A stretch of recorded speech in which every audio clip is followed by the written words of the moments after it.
Ya, pemirsa, kembali kita lanjutkan dialog kita. Tadi kita sudah menerima penelpon dari Surabaya, dari Bandung, dan kemudian Jakarta. Dan kali ini ada penelpon lagi dari Madiun, Jawa Timur. Dari Madiun. Selamat siang Pak Kusnanto, selamat siang. Apa yang kemudian ingin Anda sampaikan berkaitan dengan proyek kereta cepat ini, Pak?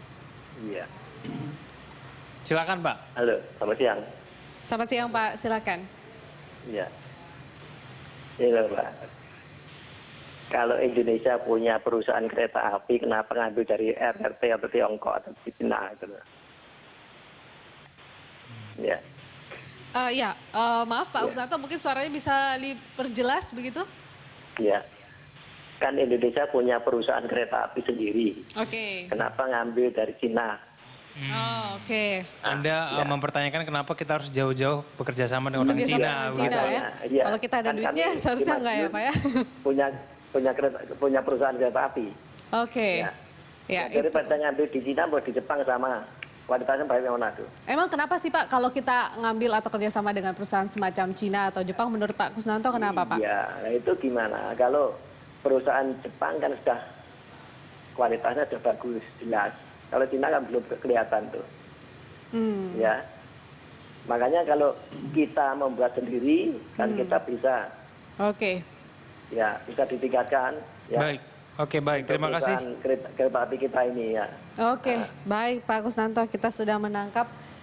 Mungkin kita juga sudah cukup tahu ya, dalam proyek pembangunan kereta api cepat ini membutuhkan dana berapa Pak? 5,5 miliar. Itu sebuah dana yang sangat besar. Kalau masalah pemilihan antara kenapa Cina, kenapa nggak Jepang, itu harus tanya ke Presiden Jokowi ya. Iya, itu yang sudah memilih ya. ditentukan dan kita harus bekerja sama dengan pihak asing karena memang 75% ya pihak swasta Cina yang kemudian menanggung biaya dan selebihnya dari PT KCIC sendiri. Tapi mungkin bisa dijawab langsung oleh Pak Hanggoro, Pak. Terima kasih Pak Kusnanto. Ya. Saya sependapat dengan Bapak.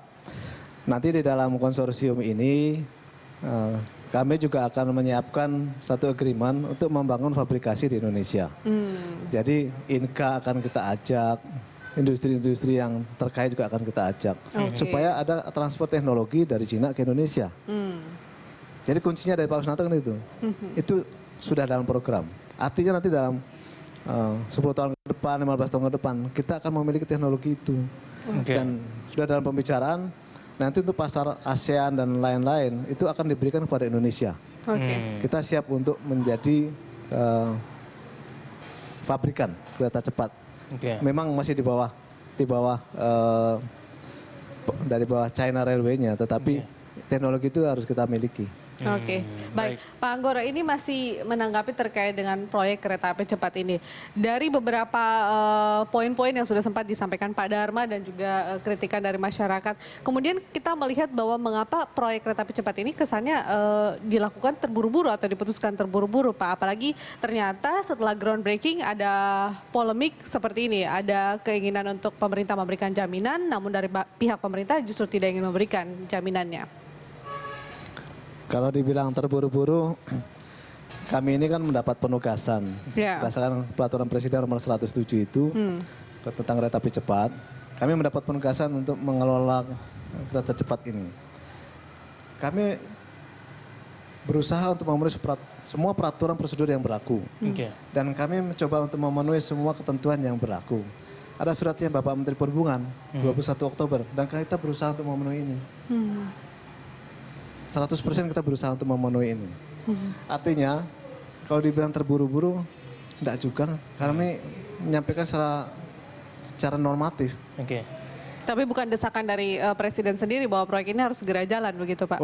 Kalau peraturan Presidennya kan memang ini kereta cepat harus ditargetkan selesai 2018, beroperasi 2019.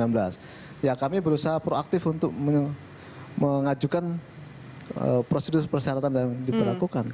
Tapi Pak, kemudian kita masih ada kekhawatiran nih Pak. Ini kemudian kepastian hukum seperti apa kemudian yang dicari oleh baik pelaku bisnis dalam proyek ini supaya kemudian proyek ini betul-betul berjalan dengan lancar. Pak. Ini kan yang dibutuhkan itu kan sebetulnya Pak. Karena kan takutnya gagal gitu. Tapi kan pasti baik pihak bank maupun orang yang memberikan pendanaan ini kan pasti juga butuh kepastian juga Pak. Ini seperti apa mungkin bisa dijelaskan? Tadi yang kami sampaikan di awal, yang jaminan kita ajukan itu hanya jaminan kepastian hukum. Artinya kalau ada perubahan hukum yang berdampak kepada kelanjutan dari kereta cepat ini, kami sebagai swasta minta jaminan. Tapi kita tidak minta jaminan sekarang ini, minta jaminan uang enggak. Kalau nanti terjadi perubahan hukum, ada kebijakan moneter yang mungkin akan terjadi di masa akan datang. Yang berdampak kepada kesinambungan dari proyek ini. Itu yang kita minta dituangkan secara jelas, terinci di dalam perjanjian konsesi antara pemerintah dengan kereta cepat Indonesia Cina. Artinya kalau dari segi dana sendiri aman lah ya Pak ya sebenarnya? Aman. Oke, baik. Artinya kalau terjadi kegagalan karena kami tidak nuntut pemerintah. Oke, baik. Pak Dharma, yang kalau menurut Anda yang harus diwaspadai oleh Pak Anggoro ini apa kemudian ke depannya? Yang paling besar kemungkinan yang bisa menggagalkan proyek ini itu apa? Dari sisi mana ya Pak? Saya kira itu tadi yang pertama saya katakan, yang dari konsorsium BUMN nasional itu kan salah satunya juga ada kereta api, PT Kereta Api. Dan mereka kan juga punya tanggung jawab tetap harus melayani masyarakat, baik itu untuk angkutan penumpang maupun angkutan barang. Nah, kalau menurut saya ya jangan sampai keterlibatan mereka di dalam proyek kereta cepat atau nanti pengelola kereta cepat itu kemudian mengorbankan pelayanan yang regulernya. Oke. Ini yang bisa menjadi ganjalan juga kalau nanti di satu pihak masyarakat menuntut pokoknya pelayanan tetap harus bagus, ya pasti mereka harus memilih salah satu apakah tetap akan terlibat di dalam pengelolaan kereta cepat. Fokus pada itu ya Pak ya? Iya atau tidak gitu, karena itu saya kira tidak bisa dua-duanya. Saya jamin itu pasti nanti akan ada yang dikorbankan. Tapi kalau dari sisi pembangunannya Pak, ini kan sampai 2018 ya, 2019 mulai dijalankan begitu ya kurang lebih ya. Menurut Anda ini yang bisa menggagalkan itu dari sisi apa? Pendananya kan Pak atau masalah perizinan atau apa sebetulnya Pak? Ya perizinan Pak Anggoro tahu karena Pak Anggoro ini sesungguhnya berpuluh tahun ada di JKA, ada di perhubungan yang mengurus JKA. Tapi yang paling saya kira adalah satu soal AMDAL. Saya jujur saja ya tol aja berapa kali ambles dengan kecepatan di bawah 100 kilometer. Maksimal ya 120 orang melewati tol itu.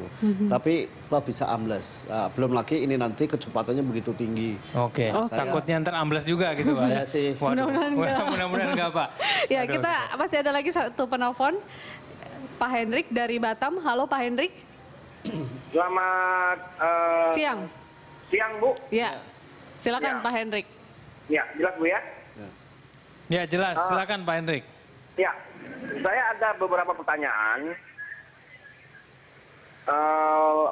yang ya halo. Ya, Iya Pak ditujukan Hendrik kepada siapa silakan. Pak dan pertanyaannya Ya, apa selamat Pak? siang Bu. Ya, saya ada beberapa pertanyaan dengan mega proyek untuk kita ini ya.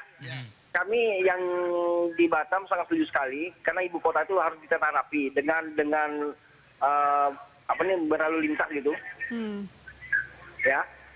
Oke, singkat saja Pak, kemudian? Ya, yang pertama saya pertanyakan, saya ulangi lagi pertanyaan pertama dari Bapak yang tadi, kenapa harus pakai barang produk Cina? Sementara kita sudah melihat dari sebelumnya, kayak busway yang dikirim dari Cina itu berapa bulan pakai udah hancur. Oke. Nah, kenapa tidak pakai barang-barang dari negara luar kayak Eropa atau Jepang diri? Itu kan produknya lebih bagus. Oke, selanjutnya Pak. Nah, yang kedua, masalah biaya yang 200.000, kan saya rasa itu sangat mahal sekali. Karena apa? Karena ini jangka panjang. Nah, sementara kayak kalau kita lihat dari Singapura kan memang negara kecil, tapi dia ongkosnya cuma maksimal $3. Oke. Nah, $3 kalau kita kalikan 10.000, Baik. itu kalau 10.000 berarti kan 30.000. Baik. Coba kosnya dikurangkan, jadi itu Masalah ongkos ya Pak ya? Ya, masalah ekonomi menengah ke bawah mampu Oke. dia untuk menaikkan kereta cepat. Oke, baik Pak. Kami sudah menangkap pertanyaan Bapak. Terima kasih sudah bergabung bersama kami di Landstalk. Langsung dijawab Pak Anggoro. Sebenarnya ini sudah pertanyaan beberapa penelpon tadi ya, begitu? Kenapa harus Cina sih Pak? Gitu. Iya. Busway aja mogok. Gitu. Iya. Terima kasih. Yang Pak Hendrik dari Batam ya. Iya. Yang pertama, di dalam konsorsium Indonesia Kereta Api Cepat Indonesia Cina ini ada pihak China Railway, ada pihak China Railway Rolling Stock Corporation yang pabrikan dari kereta Cina itu. Dan kita berbisnis berkonsorsium untuk katakan 50 tahun. Tidak mungkin Cina akan membuat kereta yang abal-abal. Dan kami sebagai pemrakarsa, kami siap diaudit kalau ada teknologi yang tidak baik. Kami siap untuk melakukan penelitian bersama BPPT.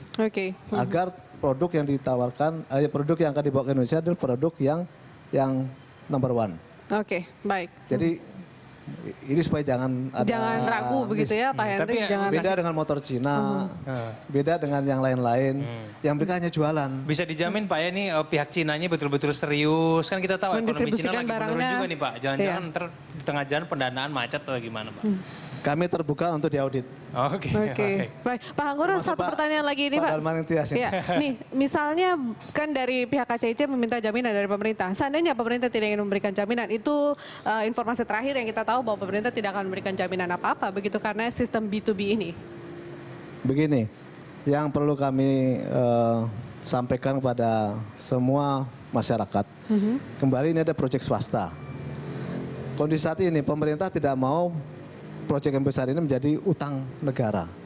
Diberikanlah kesempatan kepada swasta, 100% swasta. Ya kami sah-sah saja memohon agar kita dapat fasilitas itu. Tanpa jaminan kepastian hukum. Tidak ada bank manapun yang mau memberikan pinjaman. Jadi sebenarnya kita membantu pemerintah untuk menyelenggarakan transportasi perkeretapian. Baik. Saling membantu lah gitu ya Pak. Dharma, singkat saja Pak, ini kita sudah closing ya, udah harusnya kita menutup. Bagaimana Pak? Saya kira harapan begitu Pak. Pertanyaan masyarakat tentang mengapa tidak kereta api sendiri itu sebetulnya lebih menyangkut soal kendaraan yang besar ya. Itu. Tetapi memang saya betul bahwa sekarang ini yang produk-produk teknologi yang Cina yang ada di Indonesia belum proven. Mau Cina aja cuma bertahan berapa tahun. Bajai Cina juga kalah dengan bajai India. Base-nya juga demikian. Jadi memang ini catatan besar untuk... Mudah-mudahan keretanya nggak kayak gitu. Jadi tolonglah jangan sampai ya kereta api cepat ini. Cina sudah punya pengalaman kecelakaan. Dibandingkan dengan Jepang yang belum pernah. Nah ini juga jadi ada catatan besar. Tingkat resikonya juga lebih besar. Tapi semoga itu tidak terjadi pada proyek kereta api cepat ini begitu ya. Satu hal tadi yang disampaikan Pak Dharma, masalah ambusan. Kita sudah mengidentifikasi ada 5 lokasi yang potensi terjadi kerawanan itu dan kita berusaha menghindari itu. Itu pertama. Yang kedua, kereta api cepat ini teknologinya luar biasa. Levelnya 4, tertinggi di dunia. Safety Index level 4, tertinggi di dunia. Kita akan masang banyak sekali sensor. Apa yang terjadi pergerakan tanah, terjadi gempa dan sebagainya. Itu full computerized yang nanti akan langsung merespon supaya tidak terjadi kecelakaan. Sudah diantisipasi ya Pak ya, sudah ada studinya. Terima kasih Pak Anggoro, Pak Dharma Nitya sudah bergabung bersama kami di Lunch Talk. Dan demikianlah Lunch Talk hari ini. Jangan lewatkan Lunch Talk yang akan hadir setiap harinya pukul 13 hingga pukul 14 waktu Indonesia Barat. Bersama saya Veronica Moniaga dan juga rekan-rekan presenter yang lainnya. Dan akhirnya saya pamit undur diri. Dan saya juga Kevin Gan mengucapkan terima kasih atas perhatian Anda. Sampai jumpa.